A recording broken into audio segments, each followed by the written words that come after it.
হযরতে ওমর আকাশের যে তারকা কেউ যদি গণনা করতে শুরু করে একদিন হয়তো শেষ হয়ে যাবে, কিন্তু ওমর 26 বছর বয়সে মুসলমান হওয়ার পর বাকি জীবনে যত নেকির কাজ করেছে কোনো দিন কোনো মানুষ তার নেকি গুণে শেষ করতে পারবে না। হযরতে বেলালকে নবীজি বললেন একটা ঘোষণা দিয়ে আসো তো। তিনি ঢের পিটিয়ে দিলেন।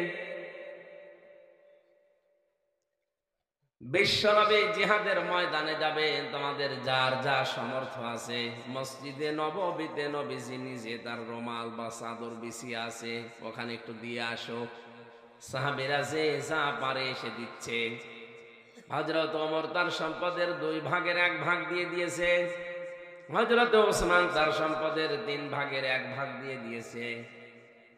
আবু বকর সিদ্দিক রাদিয়াল্লাহু তাআলা আনহু বাড়ি থেকে বের হবেন, যতটুকু সম্পদ ছিল ততটুকু তো নিয়েছে।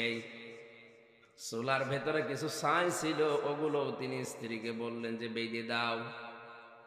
কাছে যারা আসতে চায়, কোরআন বুঝে ফেলে, তারা কিন্তু আর গোপনে থাকতে চায় না, তারা তখন ওপেন হতে চায়, তারা স্পষ্টবাদী হতে চায়।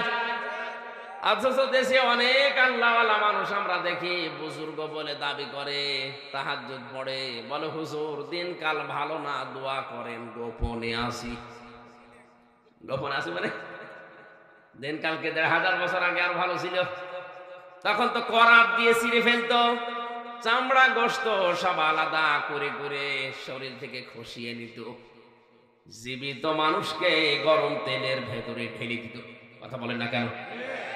তার তুলনায় এখন কি অবস্থা আরো খারাপ না ভালো? আপনি কোন কারণে কথা বলেন হুজুর দিনকাল ভালো না, দোয়া করেন, গোপনে আসি? গোপনে আসি মানে কি? আজ আমরা প্রকাশ হতে পারি না কোরআনওয়ালা মানুষগুলো, এই জন্য জমিন ফাঁকা পেয়ে জালেমরা মন মতো চালাচ্ছে। ওরা শিক্ষা ব্যবস্থায় হাত দেয়, ওরা আজ অর্থনীতিতে হাত দেয়। শিক্ষা ব্যবস্থা, অর্থনীতি, সমাজনীতি, রাজনীতি সব কোরআনে আছে না নেই? আমরা যত গোপনে আসি বলে পেছনে চলে যাই, জায়গাটা ফাঁকা হয়ে যায়, জমিনে তখন জালেমরা মন মতো আমাদের উপরে ছড়ি ঘোরায়। বিশ্বনবী কিন্তু শেষ কথা বলেছিলেন, তারাকতু ফীকুম আমরাইন, আমি 2টা জিনিস রেখে গেলাম, লাং তাদিল্লু, কখনো পথ ভ্রষ্ট হবে না, পথ হারাবে না, না খেয়ে থাকবে না, রাস্তা ছাড়াও থাকবে না। যে রাস্তা দিয়ে আসা যায় না অথচ মানুষ বাস করছে। আরে ভাই, আমার দাদাও তো চেয়ারম্যান ছিল কত বছর, আমি তার কাছে শুনেছি এদেশের রাস্তার জন্য যা বাজেট হয়, যদি সঠিকভাবে ব্যয় হয় এই দেশে 1 ইঞ্চি রাস্তা কাঁচা থাকার কথা না। আর এখানে রাস্তাই নেই।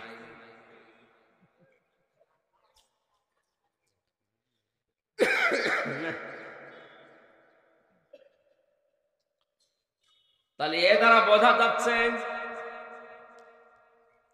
বাস্তবতায় আমরা যে কাজ, যে কোনো জিনিস আন্দাজে হাত তুলে স্লোগান দিয়ে হচ্ছে না। বিশ্বনবী মুহাম্মদুর রাসূলুল্লাহকে উসওয়াতুন হাসানা বলার পেছনে কারণ হচ্ছে, আপনি যদি অন্ধভাবে নাক কান বুঝে একেবারে মেনে নিতে চান শুধু এ মানুষটাকে পারবেন, তার আগে পরে ভেতরে বাইরে সব পরিষ্কার। তাছাড়া দুনিয়ার কোনো মানুষের চরিত্র আমাদের কাছে 100 ভাগ পরিষ্কার না।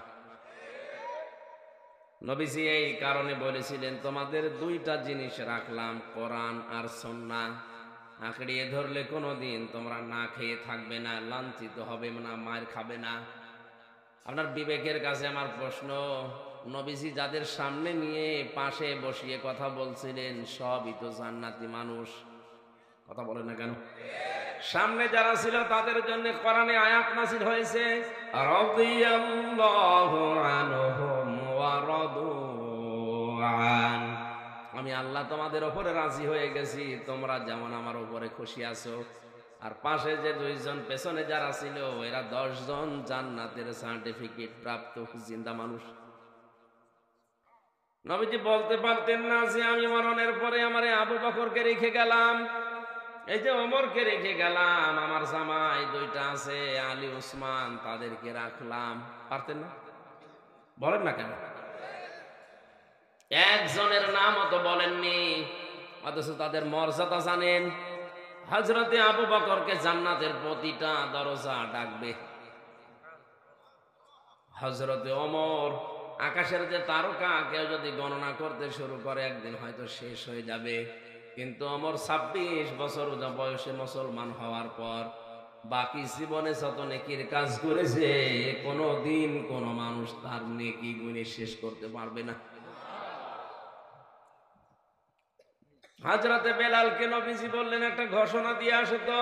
তিনি ঢের পিটিয়ে দিলেন।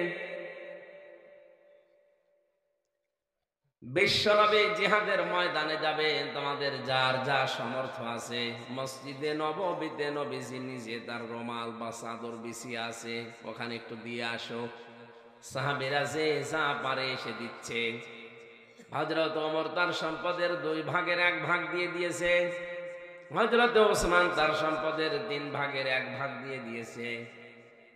আবু বকর সিদ্দিক রাদিয়াল্লাহু তাআলা আনহু বাড়ি থেকে বের হবেন, যতটুকুই সম্পদ ছিল অতটুকু তো নিয়েছে। চুলার ভেতরে কিছু ছাই ছিল, ওগুলো তিনি স্ত্রীকে বললেন যে বেঁধে দাও। তার স্ত্রী রোমানা রাদিয়াল্লাহু তাআলা আনহা ডাক দিয়ে বলে, স্বামী একটু দাঁড়ান। ঘরের ভেতরে গিয়ে বিছানার উপরে যে খেজুরের পাতার পাটি পাড়া ছিল ওইটা তুলে নিজের শরীরে জড়ালেন। পরনের কাপড়টা খুলে ভাঁজ করে স্বামীকে দিয়ে বললেন, বেলাল ঘোষণা দিয়েছে নবীজি নিজে তার চাদর বিছিয়ে বসে আছে, কিছু না কিছু দেওয়া লাগবে। তা আমার তো সেরকম কিছুই নেই, চাদরটা আমার এই শাড়িটা নিয়ে যাও, বিশ্ব নবীর কাছে চুরি করে দিয়ে দিও। সাহাবায়ে কেরাম জিহাদের ময়দানে হয়তো অনেক সময় ক্ষত বিক্ষত হবে, ব্যান্ডেজ করার জন্য পুরাতন কাপড় লাগে, আমার এটা ছিঁড়ে কাজ চালাবে। বিশ্বনবীর পেছনে বসে হযরতে আবু বকর দিয়ে দিলেন। হঠাৎ নবীজি আকাশের দিকে তাকিয়ে দেখে লক্ষ লক্ষ ফেরেশতারা হযরতে জিবরাইল সহ নামছে, সবার পরনে খেজুর পাতার পাটি। নবীজি ডাক দিয়ে বলে, জিবরাইল এ দৃশ্য কি, কি অবস্থা তোমাদের?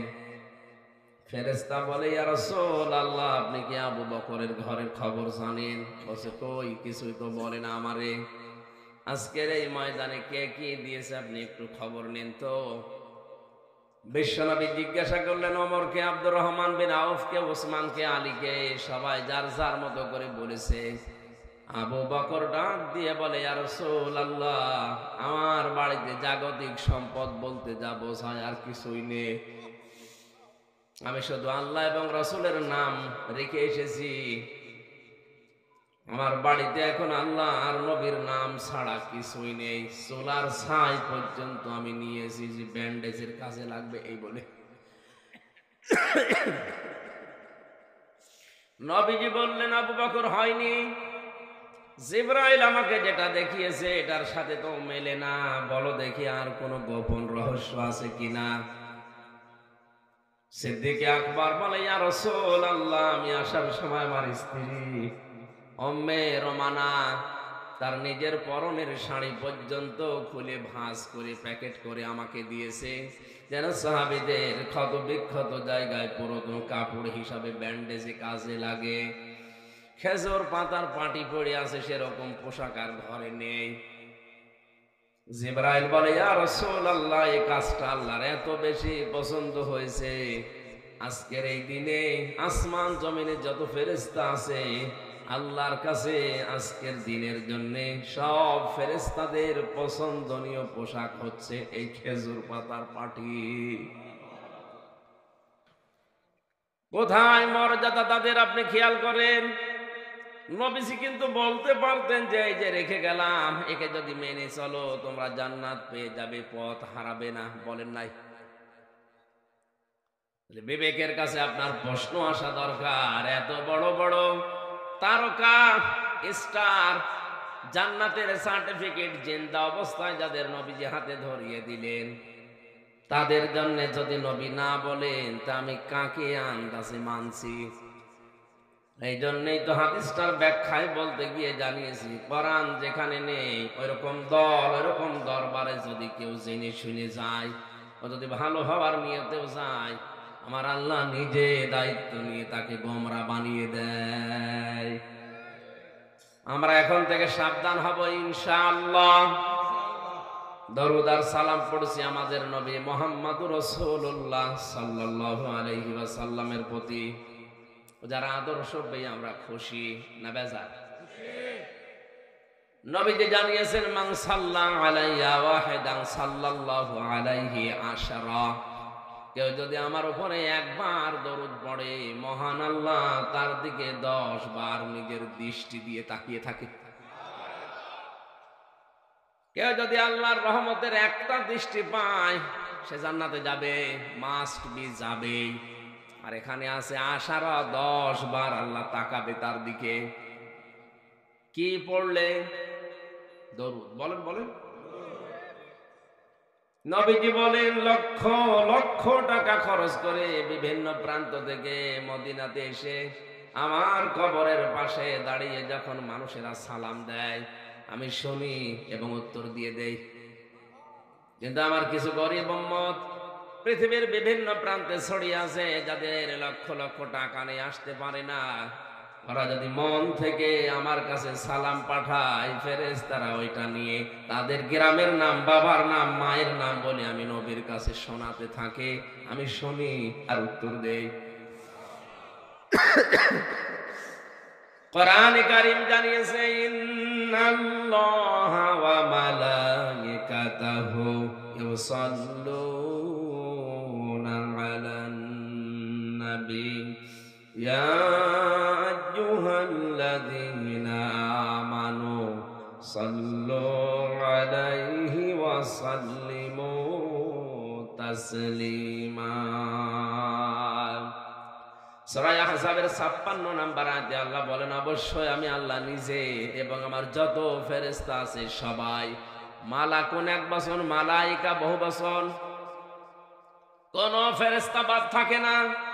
যত crore crore million billion trillion zillion pillion অপটিলিয়ন যাই বলেন, যত ফেরেশতা আল্লাহ বানিয়েছেন, সব ফেরেশতারা আল্লাহর নবীর নামে দরুদ পড়ে।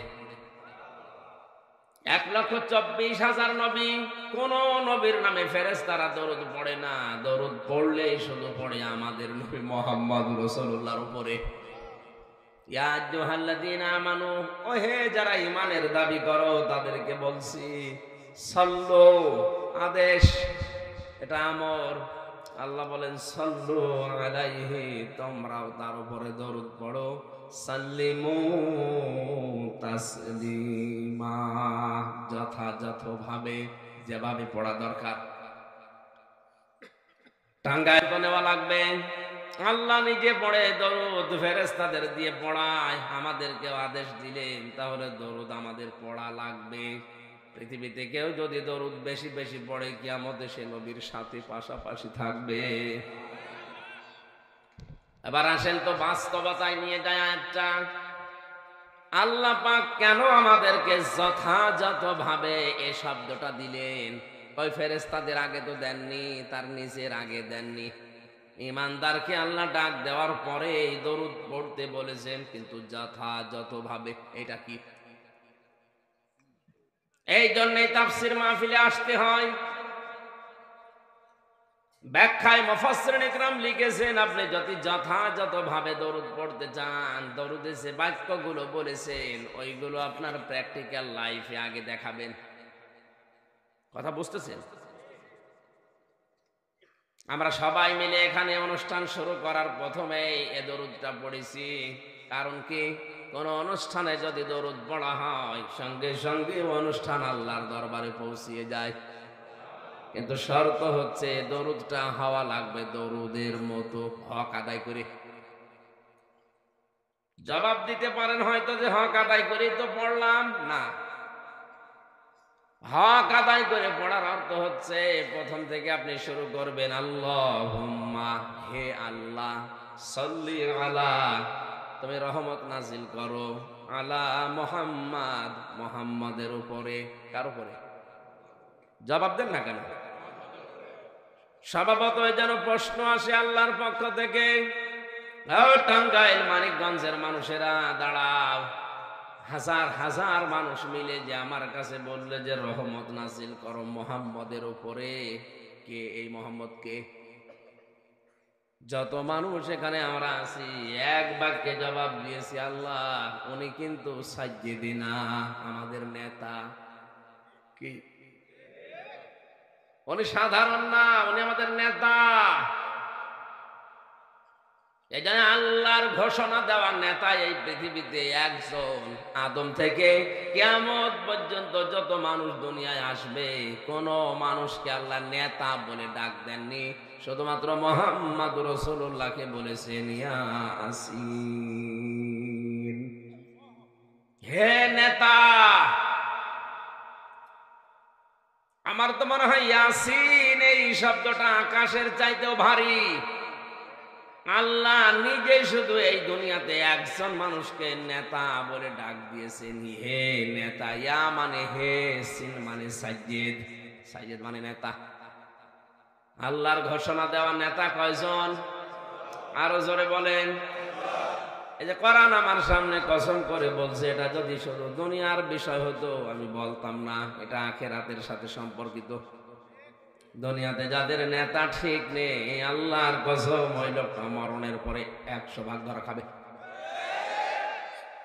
ও যে ধরা খাবে এটা তো আমি বানালাম। হ্যাঁ, সূরা বানী ইসরাইল 15 নম্বর পারার 8 নম্বর পৃষ্ঠার 3 নম্বর লাইনের 71 নম্বর আয়াতের প্রথম অংশে আছে, ইয়াওমা নাদউ কুল্লা উনাসিম বিইমামিহিম। আল্লাহ পাক বলেন কিয়ামতে প্রতিটি মানুষকে আমি কিন্তু আমার কাছে ডাক দেব তার নেতা সহ। আপনার কি মনে হয়, আপনি যে নেতার আদর্শ মেনে চলেন, যার পেছনে আপনি চলেন, কিয়ামতে ওকে আল্লাহ আগে ডাকবে, এরপরে আপনাকে?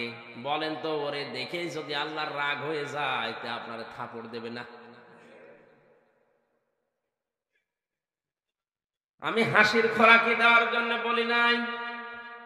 এত শক্ত কথা বলার পরেও যদি কোনো মানুষের ভেতরে উতাল পাতাল তৈরি না হয়, ওর বিবেক যদি নাড়া না দেয়, আমার মনে হয় ওর বিবেকের উপরে কুকুরে পোশাক করিস। বলছে ঠিক। এজন্য দরুদ পড়ছি যারা যথাযথভাবে হক আদায় করে, কি ঠিক করা লাগবে? প্রথমে সাইয়্যিদিনা, আমাদের নেতা। এই জন্যই তো স্লোগানে বলা হয় তোমার নেতা আমার নেতা। দ্বিতীয় শব্দটা তো আরো কঠিন। দ্বিতীয়তে বলা হচ্ছে, হে আল্লাহ উনি আমাদের শুধু নেতা না, উনি মাওলানা। মাওলানা মানে আমির হামজা। কি মাওলানা মানে? অভিভাবক, পথ প্রদর্শক, গাইডলাইন দাতা। এ দুনিয়াতে জান্নাতের পথ যিনি আমাদেরকে দেখিয়েছেন, তিনি আমাদের মাওলানা মুহাম্মাদুর রাসূলুল্লাহ। তার কাছ থেকে বাদ দিয়ে আপনি কার কাছ থেকে পথ নিচ্ছেন আমার তো বুঝে আসে না। আমরা যাবো এইদিকে, যেন এরপরে আরো অনেকগুলো শব্দ আছে, দরুদের শব্দগুলো যদি আমরা যথাযথভাবে প্র্যাকটিক্যাল লাইফে, বাস্তব জীবনে মিলিয়ে পড়তে পারতাম, 14 বার দরুদ পড়ার দরকার ছিল না। এক দরুদে আল্লাহ 10 বার তাকিত, 10 বার তাকাতো না? আর দরুদ পড়ে যাচ্ছে, আল্লাহ আমাদের দিকে তাকানো তো দূরের কথা, ভরুপ কেউ করে না, কারণ আমাদের দরুদের সাথে বাস্তবতার কোনো মিল নেই। আমাদের সাইয়্যিদিনা ঠিক নেই, মাওলানা ঠিক নেই, আন্দাজে দরুদ পড়েই যাচ্ছি চামড়ার মুখ দিয়ে। যেন আশা করছি আমরা যথাযথভাবে হক আদায় করে পড়বো। বলেন আমিন। তেলাওয়াত করেছি সূরা দুখান, 4টা আয়াত। আমার যতটুকু জ্ঞান আছে কোরআনে কারিমের উপরে, 5টা আয়াতের উপরে, আমি যদি এই 5টা আয়াত নিয়ে তাফসীর আকারে কথা বলতে শুরু করি, দিন যত যাবে কোরআনে নতুন নতুন তথ্য আপনি বের করতে পারবেন। দেখি আমরা আজকে কিছু ডেলিভারি দিতে পারি কিনা।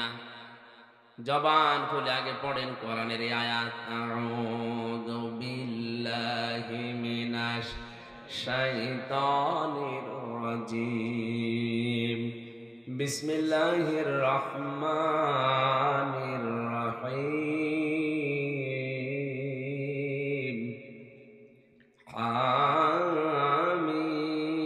আমিন। ওয়াল কিতাবিল মুবিন।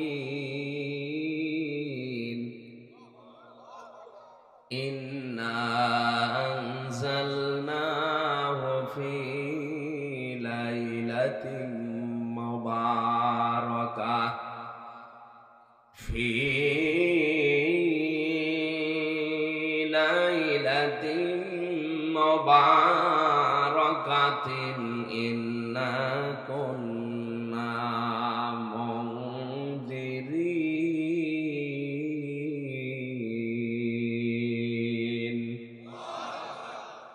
ফিহা ইউফরাকু কুল্লু আমরিন হাকীমিন আমরাম মিন ইনদিনা ইন্না কুন্না মুরসিলিন।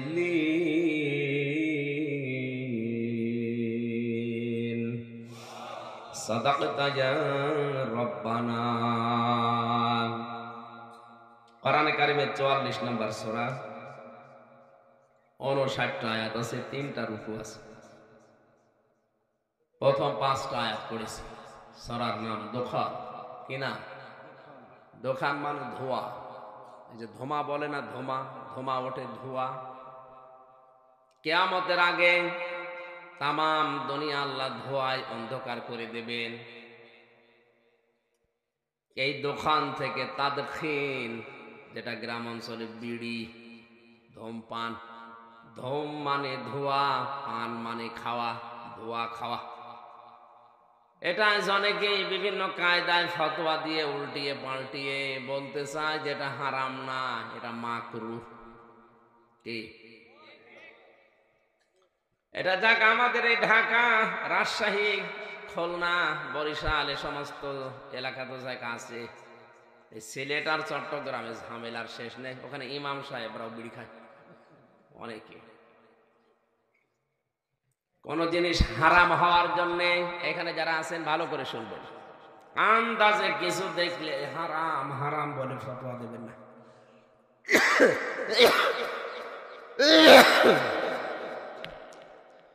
কোন জিনিস হারাম হওয়ার জন্য শর্ত 3টা। কয়টা? আগে দেখবেন এর ভেতরে 3টা শর্ত পাওয়া যায় কিনা।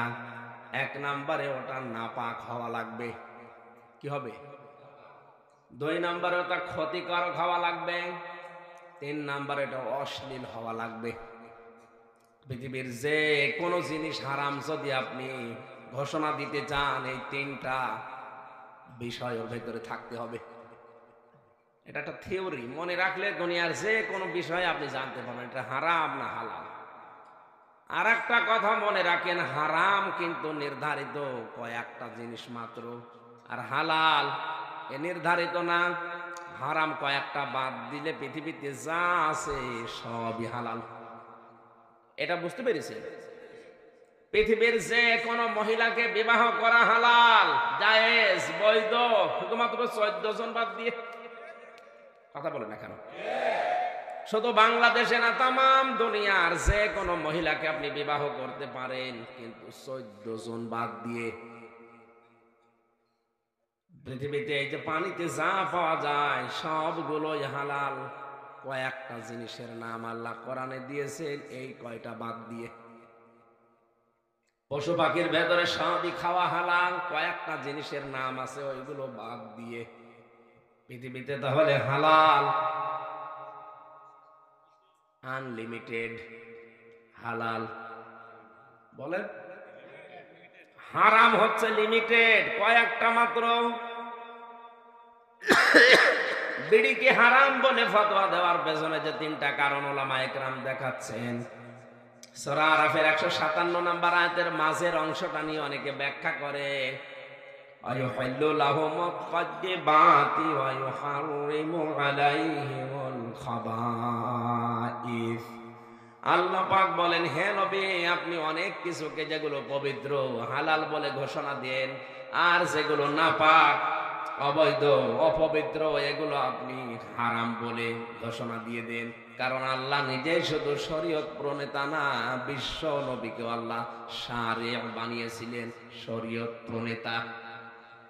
উনি দুনিয়ার এই 63 বছরের জীবনে, বিশেষ করে 40 থেকে 63 এই 23 বছরে নবুয়তের জিন্দেগিতে যা বলেছে, যদি বলেন হালাল, যদি বলেন হ্যাঁ তো হালাল হয়ে গেছে, যদি বলতেন না হারাম হয়ে গেছে। কথা বুঝতেছেন? তাহলে বিড়িকে যদি কেউ হারাম বলতে চায়, শর্ত বললাম কয়টা? আরো জোরে বলেন। দেখেন আপনি নিজে পান কিনা। 1 নম্বরে বিড়ি নাপাক। না না, কে বলেছে? এটা কি দিয়ে বানানো হয় দেখেছেন? তামাকের পাতা। ওটা আমাদের কুষ্টিয়া ভেড়া মারা মিরপুর দৌলতপুরে দেখেছি, শুকাতে দেয় রোদে, কুকুরে শ্রীগালে পোশাক পায়খানা করে রাখে ঝাড়া দিয়ে, ওইটাই শুকিয়ে পাঠিয়ে দেয় সে রংপুরে আকিজের কাছে। মানে সুন্দর করে রিফাইন করে এই বিড়ি বানিয়ে দেয়। যত সুন্দর করে রিফাইন করুক না কেন, মাল মশলা কিন্তু ভেতরে লেগে আছে।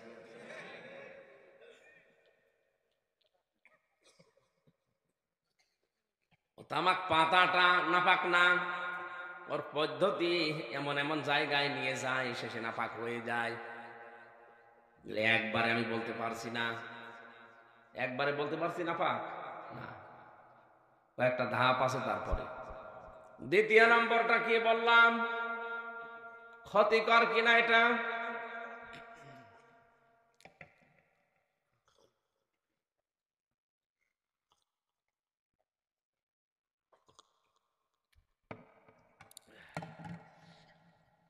বিজ্ঞান আজ প্রমাণ করছে বিড়ি সিগারেটের দ্বারা মানুষের সবচাইতে বেশি ক্ষতি হয় লাংসের। কিসের? হার্ট আপনার নষ্ট করে ফেলে।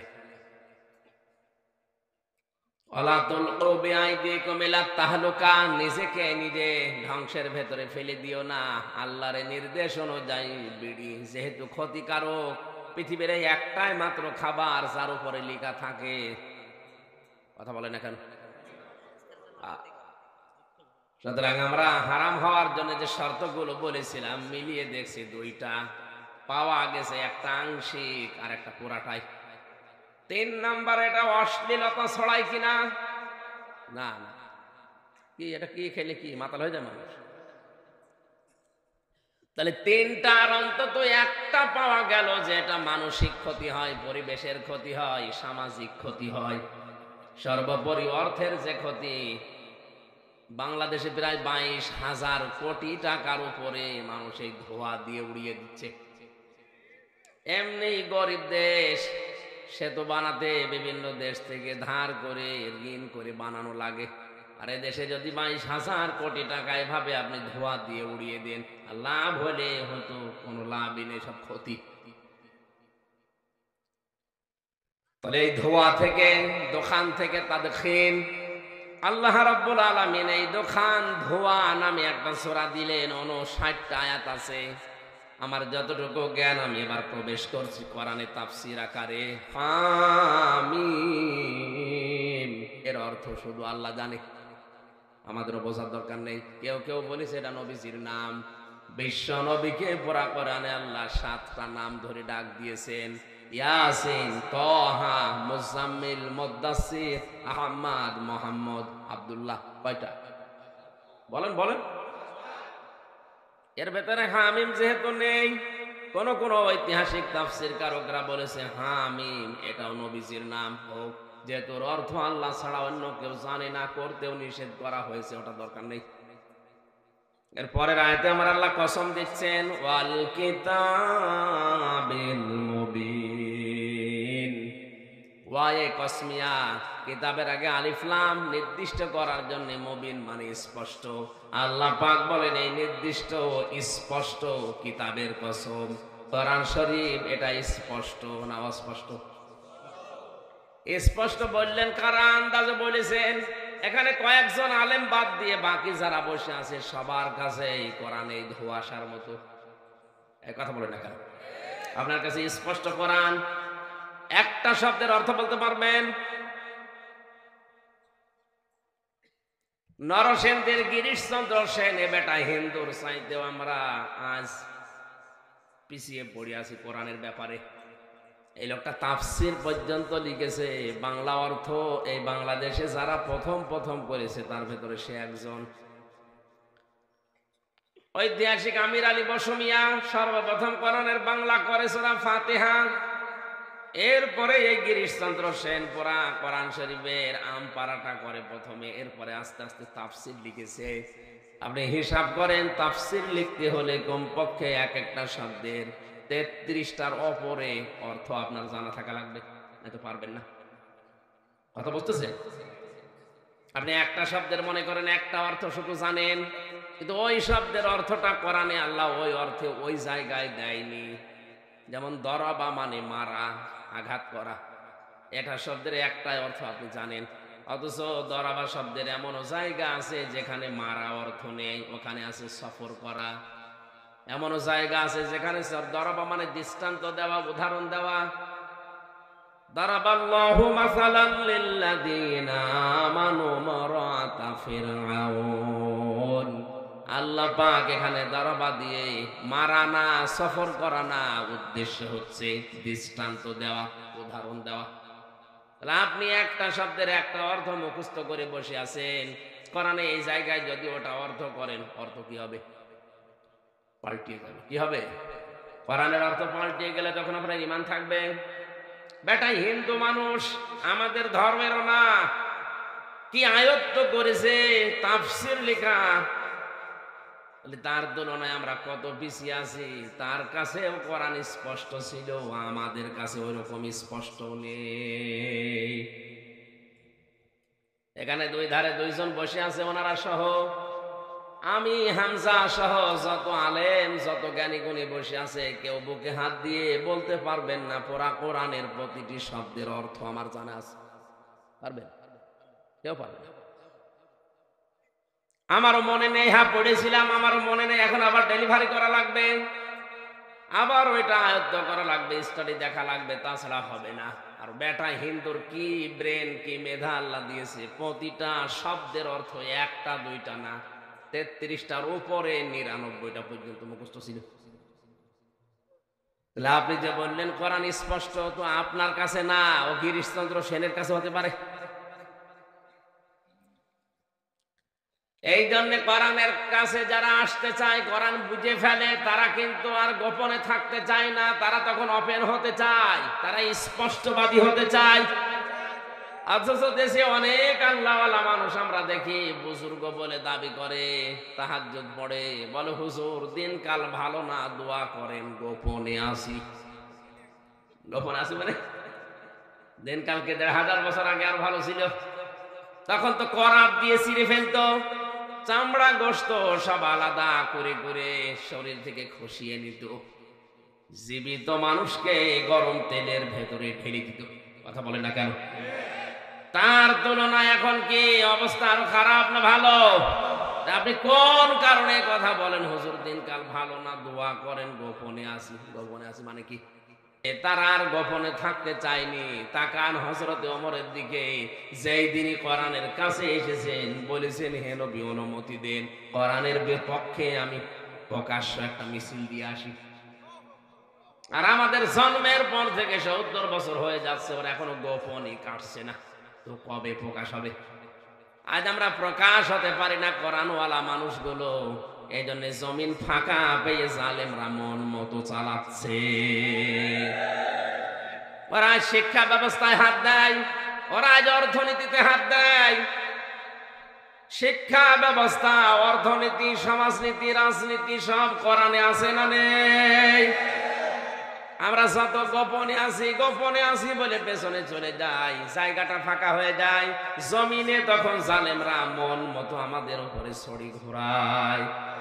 এই জন্যই তো এখন দেখেন সিলেবাসে যা পড়াশোনা, এভাবে যদি চলতে থাকে আগামী 10 বছরের ভেতরে জারজ দিয়ে ভরে যাবে। এখানে যাদের ছেলে মেয়েরা 7-এ পড়ে, এই যে শরীফ থেকে শরীফা নামে যে চ্যাপ্টারটা পড়ানো হচ্ছে, আমি আশ্চর্য হয়ে গেছি। হ্যাঁ, পড়া পর্যন্ত যদি থাকতো কিছু বলতাম না, কয়দিন পরেই যখন এই সিলেবাসটা প্রতিষ্ঠিত হয়ে যাবে। ওই অনুযায়ী যখন কাজ করবে, অনেকে যে আমি পড়িয়েছি এখন আমি ওই অনুযায়ী কাজ করব। পড়া কারে বলে? আপনি শুদ্ধ করে পড়বেন, বুঝবেন, ওই অনুযায়ী কাজ করবেন, আর ওটা মানুষকে জানাবেন। এই চারটার নাম হচ্ছে পড়া। এই চারটার নাম কি? প্রথম কি বললাম? শুদ্ধ করে পড়া। 2 নাম্বার ওটা বোঝা। 3 নাম্বার ওই প্র্যাকটিক্যালে ওইভাবে কাজ করা। 4 নাম্বার ওই জ্ঞানটা মানুষের কাছে ছড়িয়ে দেওয়া। এর নাম পড়া। এর নাম আরো জোরে বলেন। এভাবে যদি আপনি পড়তে চান, এটা যদি রাষ্ট্রীয়ভাবে কায়েম হয়ে যায়, সকালে একজন বলছে আমি কিন্তু শরীফ, বিকালে বলছে না আমার শরীফা মনে হচ্ছে। হোক আপনার শরীফা মনে হোক আর আতিফা মনে হোক, অসুবিধা নেই, কিন্তু দাবি করেই তো আপনি বসে থাকবেন না। তখন বলবেন যে আমি শরীফা, মহিলা হোস্টেলে আমার সিট দেওয়া লাগবে। কি বলবেন না? মহিলা হোস্টেলে আপনার মেয়ে আছে, আপনার বোন আছে, আপনার ফুফু আছে, এই কথা বলছেন এখন। ও মাল যতই শরীফা বলে দাবি করুক, আসলে কি বলেন? একজন প্রশ্ন করছে, হুজুর যুবক যুবতী দুইজনে এক খাটে ঘুমানো জায়েজ আছে কিনা? জায়েজ আছে, কিন্তু তো ঘুমাবে না। ঘুমাবে? জায়েজ তো আছে এক খাটে থাকা, অসুবিধা না, কিন্তু ঘুমাবে তো না। আপনি শরীফ থেকে শরীফা হয়ে ঘুমাবেন? আপনি সিট চাইছেন মহিলা হোস্টেলে, যাওয়াও লাগবে, কারণ না দিলে আবার আপনি মামলা দেবেন, আমার বা জেল হয়ে যাবে। শেষ পর্যন্ত আমার মেয়ে আছে, আমার বোন আছে, আমার ফুফু আছে, আপনি শরীফ শরীফা যতই দাবি করছেন, আপনি তো আগেরটায় আছেন। কথা বলে না কেন? কিছুদিনের ব্যবধানে দেশটা তখন জারজ দিয়ে ভরে যাবে। কোথায় যে যাচ্ছে মাথা খারাপ হয়ে যায়। আজ আমরা সবাই গোপনে আছি করতে করতে জায়গাটা আজ জালেমরা সব দখল করে নিয়েছে। আল্লাহ জানি স্পষ্ট কিতাবের কসম দিচ্ছেন, অল কিতাবিল মুবিন, স্পষ্ট কিতাবের শপথ। এজন্য কোরআন স্পষ্ট, এর কাছে যারা আসে ওরা আর গোপন থাকতে চায় না, ওরাও স্পষ্টবাদী হয়ে যায়। ইন্না আনজালনাহু ফি লাইলাতিন মুবারাকাতিন ইন্না কুন্না মুনজিরিন। অবশ্যই আমার কোরআন আমি নাযিল করেছি বরকতময় একটা রজনীতে, আর অবশ্যই আমি আল্লাহ নিজে সতর্ককারী। কোরআন নাযিল হয়েছে সবে কদরে, সবে বরাতে না। যদিও নিসফে শাবান আর 8 দিন পরে মাত্র শুরু হতে যাচ্ছে।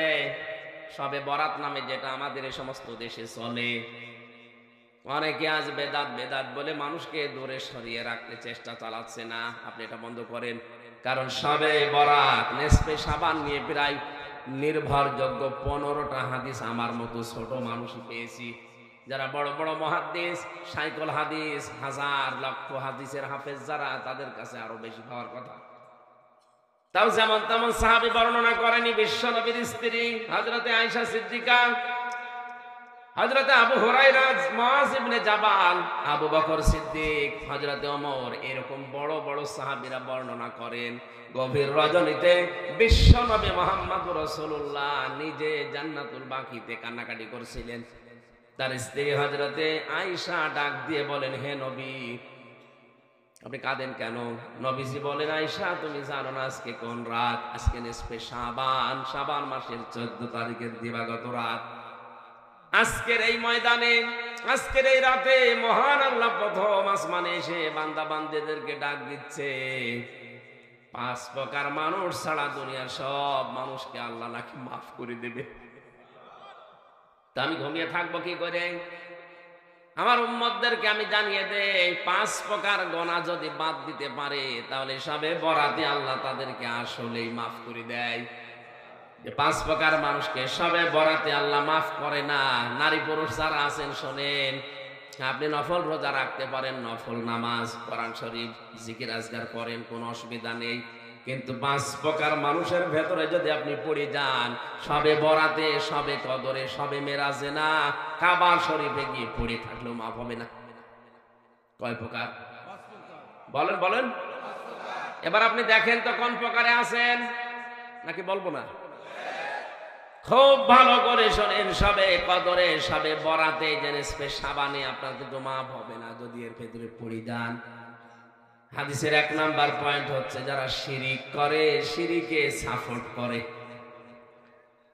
আজ হাজারো দরবারে শিরিক চলছে, এগুলো সবচাইতে বেশি ময়মনসিংহ বিভাগ আর চট্টগ্রাম বিভাগে। প্রকাশ্য শিরিকেরা বিভিন্ন নাম নিয়ে করছে, নাম দিয়েছে গরম সুন্নি, ঠান্ডা সুন্নি। আল্লাহর এক বান্দারে আজকে একটা ভিডিও দেখলাম, বিশাল পাগড়ি মাথায় দিয়ে এক দরবারে মরা মানুষের কাছে কয়েকটা ছাত্র নিয়ে বলছে, বাবা দোয়া করিয়ে দেন এরা যেন পাশ করে।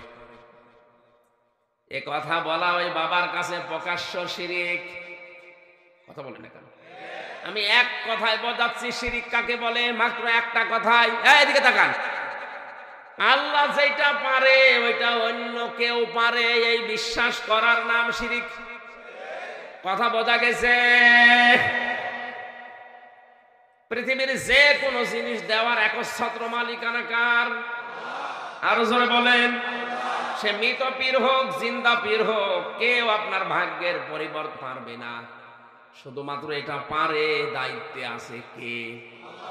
এই জন্য আল্লাহ যেটা পারে ওইটা অন্য কেউ পারে, বিশ্বাস করার নাম। এটা যেন কেউ করবেন না। আপনি অন্যান্য কোনো গুনাহ করলে আল্লাহ ইচ্ছা করলে মাফ করে দিতে পারে, কিন্তু শিরিক করলে মাফ নেই। খুব সতর্ক থাকা লাগবে বিষয়ে। আজ বাংলায় অনেকেই বলছে যে ক্ষমতার উৎস জনগণ, এইটাও শিরিক। হয়তো কিছু ভোট পাওয়ার জন্য এটা বলেন, কিন্তু আপনি ইমানটা বিক্রি করে ফেললেন। কথা বুঝতেছে? ক্ষমতার উৎসকে এটা যদি আপনি নাও মানেন, বিশ্বাস করা লাগবে যে ক্ষমতার উৎস জনগণ নয়, এটা আল্লাহ। হয়তো ধোঁকা দিয়ে বোকা বানিয়ে অনেকে অনেক কায়দা এটা নিয়ে যাচ্ছে, শেষে এমন জায়গায় চলে যায় যার ইমান আর থাকে না, বেঈমান হয়ে মারা যায়।